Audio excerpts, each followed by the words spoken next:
So I've been asked about How Do I Love You, the persona of Ines Hong singing it and where it came from.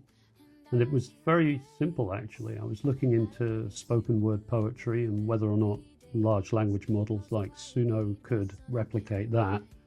And I came across the concept that perhaps I could take a classic love poem or a tragic story from before the First World War, maybe back 100, 200, 300 years, and use that as the basis or the jumping off point for a song.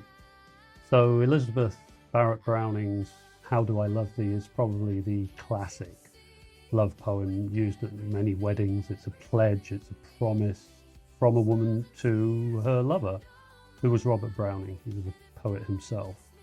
And Elizabeth Barrett Browning herself would be 200 years old today, probably. So 175 years ago, we've got the chorus or the core hook for How Do I Love You, which was How Do I Love Thee.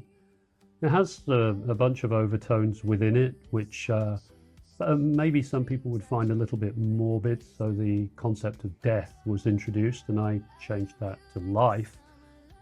Keeping the meaning, and in fact most of the meaning of the original piece was preserved, I'm pleased to say.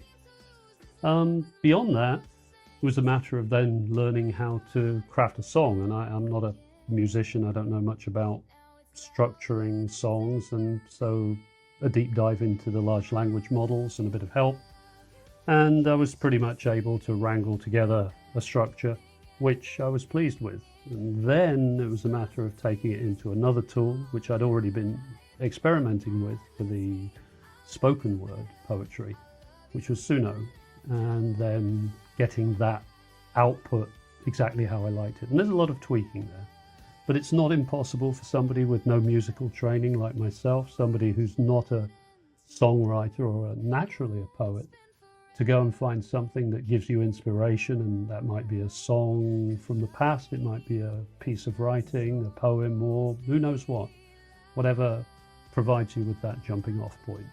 For me, for this song, it was How Do I Love Thee, and that's the story of How Do I Love You.